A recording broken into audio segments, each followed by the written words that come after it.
The summer evening had settled softly over the California neighborhood when I noticed Alex was missing. At first, I thought he had just wandered into the backyard, or maybe slipped out to say hello to a neighbor. But as the minutes stretched longer, a sinking feeling took hold of me. My grandson, my dear Alex, was nowhere to be found. I sat on the porch swing, the warm breeze brushing against my face, but my heart was heavy and restless. Alex had been with me most afternoons for years while his parents worked their long shifts. We shared stories, baked cookies, and watched the sunset together. He was like a bright light in my life, full of laughter and curiosity. To see him vanish without a trace was beyond anything I could bear. I called his name softly at first, then louder, pacing the small yard, hoping he was just hiding or playing some game. But the silence that answered back was deafening. Inside the house, his favorite sneakers sat by the door, untouched since morning. His little notebook, filled with doodles and dreams, lay open on the kitchen table. Nothing seemed out of place, yet he was gone. I dialed my daughter's number with trembling fingers, my voice breaking as I explained what had happened. She promised to come home immediately, and together we began the frantic search around the neighborhood. We asked neighbors, checked nearby parks, and called his friends, but no one had seen him. As the sun slipped below the horizon, painting the sky in shades of pink and orange, the dread in my chest grew heavier. How could a child disappear so completely? Was he scared, hurt, or lost?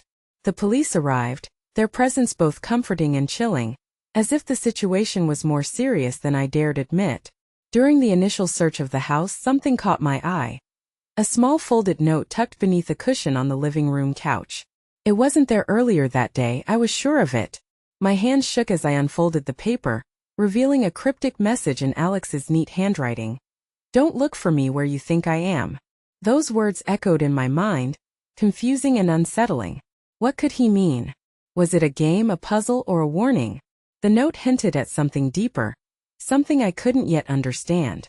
I clutched it tightly, feeling a mix of hope and fear. Hope that he was all right, and fear of what secrets he might be hiding. The neighborhood was quiet now, the gentle hum of distant traffic the only sound. I sat back on the porch, the note burning a hole in my pocket, and remembered how Alex had always been a clever boy, full of imagination and surprises. But this was different. This was no ordinary childhood adventure.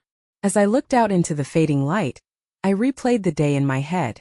Had he seemed troubled? Had I missed a sign? My mind raced through every conversation, every glance, desperate to find an answer. Yet, the mystery only deepened. My daughter arrived, her face pale but determined. We joined hands, united in our fear and resolve. The police took the note as evidence, promising to investigate, but I could see the skepticism in their eyes. To them, he was just a missing child, another case in a long list. But to me, Alex was my heart, my world, and I knew there was more to this disappearance than met the eye. That night I barely slept. I sat by the window, gazing into the darkness, clutching the note like a lifeline. The words haunted me. "Don't look for me where you think I am." What did he want me to understand? What danger was he running from? And most painfully, where was my grandson? With the dawn came renewed determination. I called friends, neighbors, and anyone who might have seen or heard something. I scoured every corner of the house again, hoping for a clue. But all I found were more questions. The police suggested he might have run away, but that didn't sit right with me. Alex was never the type to leave without a word, especially not from a place where he felt safe. There was something else, something hidden beneath the surface, that I was determined to uncover. As the day wore on, the neighborhood buzzed with whispers and worried faces. Flyers were printed, and a search party formed. I led them through the streets, calling Alex's name until my voice grew hoarse. But the answers remained elusive. In the quiet moments between the chaos, I found myself staring at the note again, tracing the words with trembling fingers. Could this be a clue? A cry for help? I resolved to decode it, to understand what Alex was trying to tell me, no matter how long it took. The bond one shared with Alex was unlike any other. He was not just my grandson. He was my companion and my joy. Losing him felt like losing a part of myself. But I refused to give up. I told myself that somewhere out there, Alex was waiting for me to find him, and I would not rest until I did. Even as doubts crept in about the police, about the family's hopes, and about what the future held, I held on to that fragile hope. This was not the end. Could not be. The note was a promise, a secret, a puzzle that piece by piece I would unravel. And so, with the sun rising higher, I prepared to fight for my grandson, to follow the trail he had left, and to face whatever truths lay hidden in the shadows of his disappearance. Because Alex was more than just missing. He was calling out to me, and I would listen until I found him. Days turned into a week, and the ache of Alex's absence settled deep into my bones. Every morning, I woke hoping to hear his laughter echoing through the house or his footsteps on the porch. But the silence was relentless, and with it came a gnawing helplessness that I couldn't shake. The police continued their investigation, but their cautious tone suggested they were running out of leads. They asked the usual questions, took statements, and scoured the area again. But their efforts felt routine, disconnected from the urgency I carried in my heart. I could see it in their eyes, a polite skepticism, a quiet doubt that maybe Alex had simply wandered off or was hiding somewhere safe. But I knew better. There was something beneath the surface, something they hadn't uncovered yet. At home, the atmosphere grew heavy with tension. My daughter and son-in-law clashed over what to do next, her grief mixed with frustration, while he retreated into silence, overwhelmed. Family dinners turned into quiet affairs, everyone tiptoeing around the pain that hovered like a storm cloud. I tried to hold us together, but even my strength was tested.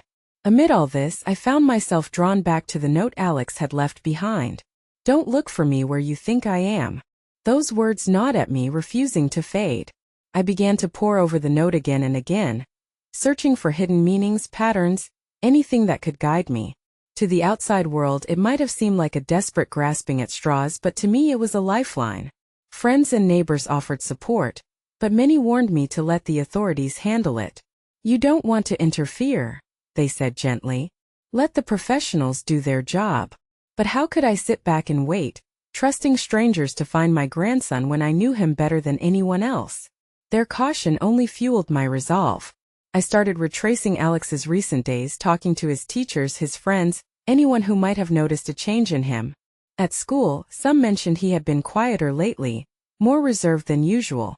One friend whispered about a secret he had been keeping, but fear had sealed their lips tight. The more I dug, the more I realized Alex was carrying burdens none of us had known about. Family tensions worsened as differing opinions clashed. My daughter insisted Alex had run away, that maybe he was angry or confused and needed space. Her husband believed someone else was involved, that Alex might be in danger. Relatives took sides, and old wounds reopened beneath the strain. I tried to mediate, but the cracks were widening, and the family I had always known was fraying at the edges. The nights were the hardest. Alone in my room, I wrestled with the fear that I was losing him forever. I questioned every decision, every missed sign. Had I overlooked a cry for help? Was I blinded by my love, unable to see the shadows lurking in his world? Guilt gnawed at me, but I pushed it aside. I had to be strong for Alex, for the family. One afternoon, while sifting through Alex's belongings, I found a small journal tucked away in his backpack. Its pages were filled with sketches and notes, but one entry stood out. A hurried scrawl about a friend caught in trouble, someone Alex had been trying to protect. The words hinted at danger, secrecy, and sacrifice. Suddenly, the puzzle pieces began to shift. This was not a simple disappearance. Alex was entangled in something far more complex than any of us had imagined. The realization both terrified and galvanized me. I knew then that the cryptic note was not just a message to us. It was a shield, a desperate attempt to keep us from following him into danger. I took the journal to the police, hoping it would spur them to action. They listened, but their cautious approach frustrated me. To them it was evidence, but to me it was a call to arms. I couldn't rely solely on official channels. I had to take matters into my own hands. Determined, I began reaching out to the few community members I trusted, those who knew Alex and the neighborhood well. I shared what I had found, asking for help in piecing together the story behind his disappearance. Slowly, a picture emerged of a young boy caught between loyalty and fear, standing up for a friend in peril. But pursuing this path was not without its challenges. Some in the community were wary, hesitant to get involved, while others warned me to be careful. Danger could be lurking close. The deeper I dug, the more I realized the stakes were higher than I ever imagined. Throughout this ordeal, I battled waves of exhaustion and doubt. Some nights I questioned whether my determination was enough, whether I was chasing shadows. Yet, the thought of Alex alone and afraid kept me moving forward. I refused to let him down. Amid the chaos, I found small moments of grace. A neighbor brought over a warm meal, a friend sent encouraging messages, and strangers joined the search efforts. Their kindness was a reminder that I was not alone, even when the weight of this ordeal felt unbearable. As the family struggled to find common ground, I took it upon myself to be the steady hand, the voice of reason. I encouraged open conversations, urging us to set aside blame and focus on finding Alex. It was not easy, but slowly, the walls began to come down, and we found strength in our shared love and hope. Yet, beneath it all, the mystery of that note remained. Don't look for me where you think I am. It was a riddle I was desperate to solve. What had Alex been trying to protect us from? What dangers had forced him to disappear so suddenly? Each day brought new challenges but also new clues. I followed every lead, no matter how small, determined to unravel the truth. I spoke to friends of friends, revisited places Alex loved, and kept the search alive in every corner of my mind. The community started to see me not just as a grieving grandmother, but as a relentless advocate for Alex. Their support grew, and with it, my hope. I was beginning to understand that finding Alex would mean confronting uncomfortable truths, breaking through silence, and facing whatever shadows lingered in the background. Still, the path ahead was uncertain. The investigation was far from over, and with every step forward, I felt the weight of responsibility pressing down on me. But I was ready to face whatever came, fueled by love and an unshakable belief that my grandson was out there, waiting to be found. In the midst of fear and confusion, I clung to one truth. I would not stop searching. Not until I understood what had driven Alex to vanish. Not until I had followed every clue and heard every secret. Because in that determination lay the only hope we had left. Hope that the boy I loved so dearly would come home. Late one afternoon, after days of following tenuous leads and endless questions, I found myself standing outside a small rundown apartment complex on the edge of town. The air was thick with humidity, and the sun cast long shadows across cracked sidewalks. This was where Alex's trail had led me. A place I never imagined my grandson would be. Yet somehow it made sense. I had learned through one of his friends that Alex had been secretly helping someone caught in a dangerous situation. Someone who had been too afraid to ask for help. The pieces that once seemed scattered and confusing now began to fit together, revealing a side of Alex I had never fully seen. A boy brave enough to carry burdens far beyond his years. As I approached the building, my heart pounded with a mixture of fear and hope. Who was he protecting? What dangers lay hidden behind these worn doors? I took a deep breath, steeling myself for whatever I might discover. Inside, the dim hallway smelled of damp wood and stale air. I knocked softly on the apartment door that had been mentioned, my hands trembling. After a moment, it creaked open, revealing a young woman with tired eyes and guarded expression. I introduced myself cautiously and explained my connection to Alex. To my surprise, she invited me in, her walls of suspicion slowly lowering as I spoke of my grandson and the search to find him.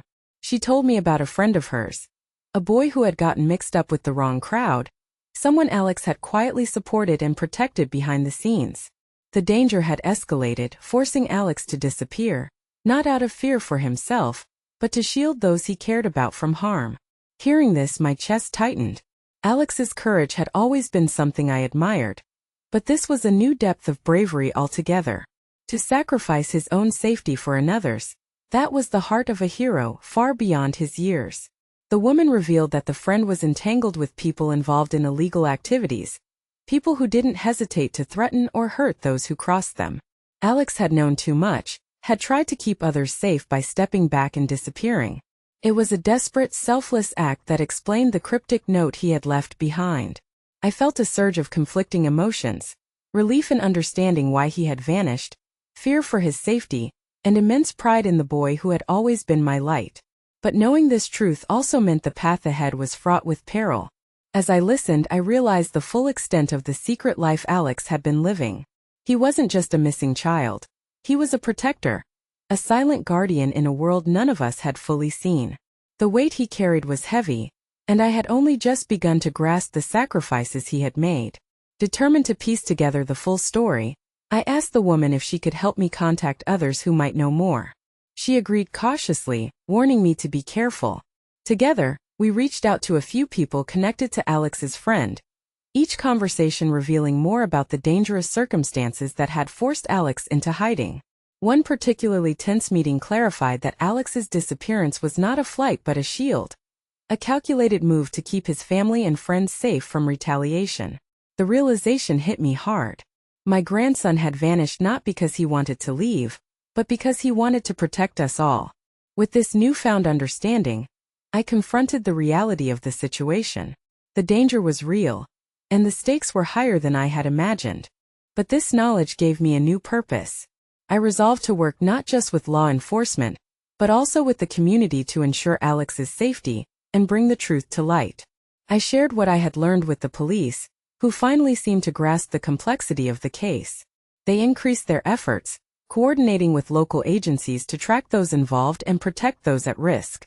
It was a relief to see the wheels turning more decisively, fueled by the information I had uncovered. The community's response was mixed. Some expressed fear, others anger, but many rallied behind the cause to find Alex. Support poured in from unexpected places. Neighbors, friends, even strangers who had heard the story and wanted to help. Their solidarity was a balm to the wounds of uncertainty. Despite this progress, the emotional toll was immense. I found myself caught between hope and despair, wrestling with the fear that any step forward could put Alex in greater danger. But I knew that silence and inaction were far worse. In quiet moments, I reflected on how much Alex had carried alone. His courage, his compassion, and his determination to protect others had led him into shadows I had never imagined. It was a revelation that deepened my love and admiration for him, even as it broke my heart. The family, too, began to understand the truth behind Alex's disappearance.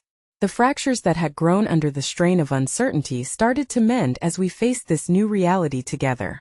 We shared stories, fears, and hopes, strengthening our bond in the face of adversity. I became more than just a grandmother searching for her lost grandson. I became a pillar of strength for my family and community. I spoke at gatherings, organized support networks, and worked tirelessly to keep Alex's story alive. This was no longer just a personal quest. It was a mission to protect and heal. The journey was far from over, and the shadows still loomed large. But with every piece of the puzzle I uncovered, with every voice I reached, the path grew clearer. Alex was not lost to us. He was fighting battles we could now begin to understand. As I stood once more outside that humble apartment building, the sun casting a golden glow over the neighborhood, I felt a flicker of hope. The story that had seemed so dark and fragmented was coming into focus, revealing the boy I loved, not just as my grandson, but as a hero who had sacrificed everything to keep others safe. This revelation was both a burden and a beacon. It demanded that I be courageous, that I face uncomfortable truths, and that I continue the search with unwavering resolve. Because Alex's disappearance was not the end of his story, it was the beginning of one we were only just starting to comprehend. The days following the revelation were a whirlwind of activity, emotion, and careful planning. Now that we understood the true nature of Alex's disappearance, my focus shifted from frantic searching to protecting him and those connected to him. The neighborhood, once quiet and uncertain, began to buzz with cautious hope and renewed determination. Working alongside law enforcement and community leaders, I helped coordinate efforts to ensure Alex's safety. Meetings were held in hushed tones, strategies devised to shield him from the looming threats. I learned to navigate a world I had never known, one of vigilance, secrets, and delicate alliances. Though exhausting, these efforts felt necessary. A lifeline stretched between despair and hope. Emotionally, the burden was heavy. Each day brought waves of exhaustion that settled deep into my bones. Sleepless nights became routine as I juggled coordinating searches, comforting my family, and managing my own fear. There were moments when the weight of it all threatened to overwhelm me, but I reminded myself why I had to keep going because Alex was out there depending on us. The community's response grew stronger and more united. Neighbors who had once offered quiet sympathy now volunteered to keep watch, share information, and support the family. Local businesses displayed flyers, and social media communities rallied behind the cause. In these acts of solidarity, I found strength and comfort, a network woven from shared concern and hope. At home, the family began to heal. The fractures caused by suspicion and grief slowly mended as we faced the truth together. Conversations once avoided became open and honest. We shared our fears, our pain, and our hopes for Alex's safe return. It was a slow process, but the love that bound us refused to break. I took on the role of mediator, encouraging patience and understanding. I urged my daughter and son-in-law to lean on each other, to remember the love that had brought us all together. With time, we found moments of peace amid the storm. A quiet dinner, a shared memory, a tentative smile. One afternoon, as I sat with my daughter in the living room, she reached out and took my hand, her eyes glistening with tears. "Thank you," she whispered, "for never giving up on him, on us." In that moment, I felt the weight of the journey lift just a fraction, replaced by a fragile hope that we would see Alex again. Outside, the search continued. Volunteers combed through parks, alleys, and abandoned places, guided by the clues we had uncovered. Each lead was pursued with care, each piece of information treated as precious. The community's tireless efforts were a testament to the bonds forged in adversity. Despite the progress, anxiety lingered. The fear that Alex might still be in danger never fully left me. I found myself checking doors, watching shadows, and listening for sounds that might signal his return. The vigilance was exhausting, but it was a small price to pay for the chance to bring him home. Amid the chaos, I discovered reserves of resilience I hadn't known I possessed. The crisis forced me to grow stronger, to speak up, and to fight in ways I never imagined.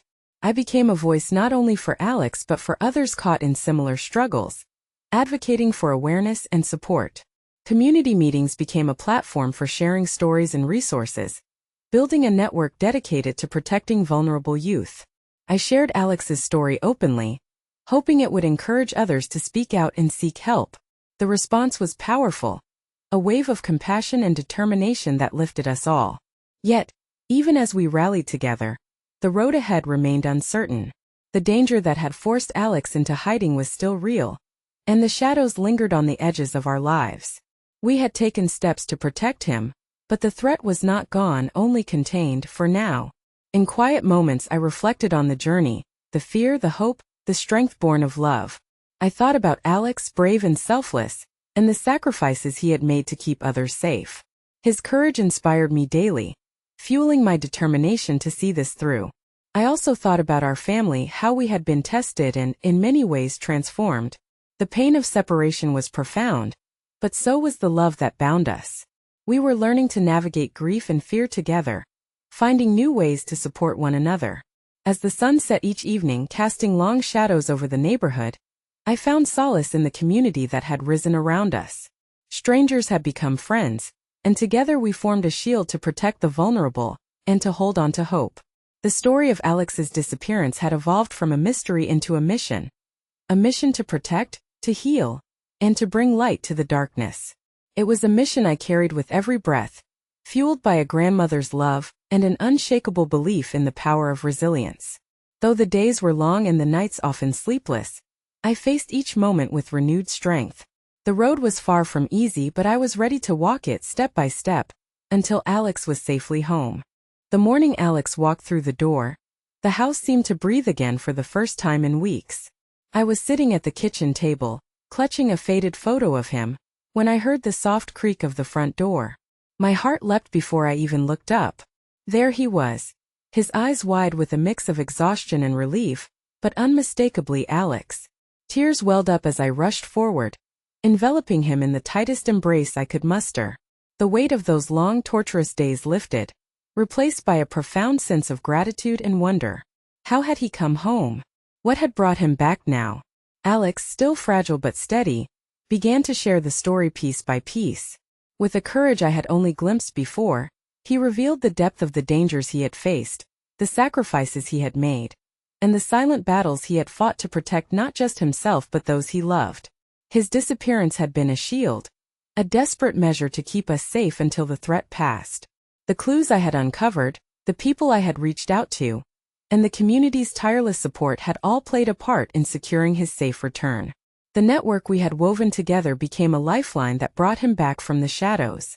As we sat together, the family gathered around, their faces etched with relief and tears. The fractures that had formed under the strain of uncertainty began to heal in the warmth of reunion. We shared stories and listened to Alex's words, each detail knitting us closer. In the days that followed, the process of rebuilding began. Trust, once fragile, grew stronger with every conversation. We learned to speak openly about fears, hopes, and the future. Alex's return was not just a physical homecoming but an emotional one. A chance to mend what had been broken. The community that had rallied behind us continued to offer support, reminding us that we were not alone. Their kindness extended beyond the search, helping us navigate the difficult road of recovery. The bonds forged in adversity became a source of strength and resilience. Through it all, I reflected on the journey, the fear, the determination, the unwavering love that had carried us through. The single cryptic note Alex left behind had been a beacon, guiding us from despair to reunion. It was a testament to the power of intuition and the unbreakable bond between grandmother and grandson. Alex's story became more than just a tale of disappearance and return. It was a story of courage, sacrifice, and hope, a reminder that even in the darkest moments, love can light the way home. As I watched him reclaim his place in our lives, I knew that this chapter was just the beginning. There would be challenges ahead, healing that would take time, and lessons to learn. But we would face them together, stronger for the trials we had endured. In the quiet moments when the house was filled with laughter and the warmth of family, I felt a deep peace. The boy who had vanished was home, and with him came a renewed belief in the strength of love and the power of never giving up. Our story, marked by fear and uncertainty, had transformed into one of reunion and redemption. And as I held Alex close, I knew that no matter what the future held, we would face it side by side, family whole again.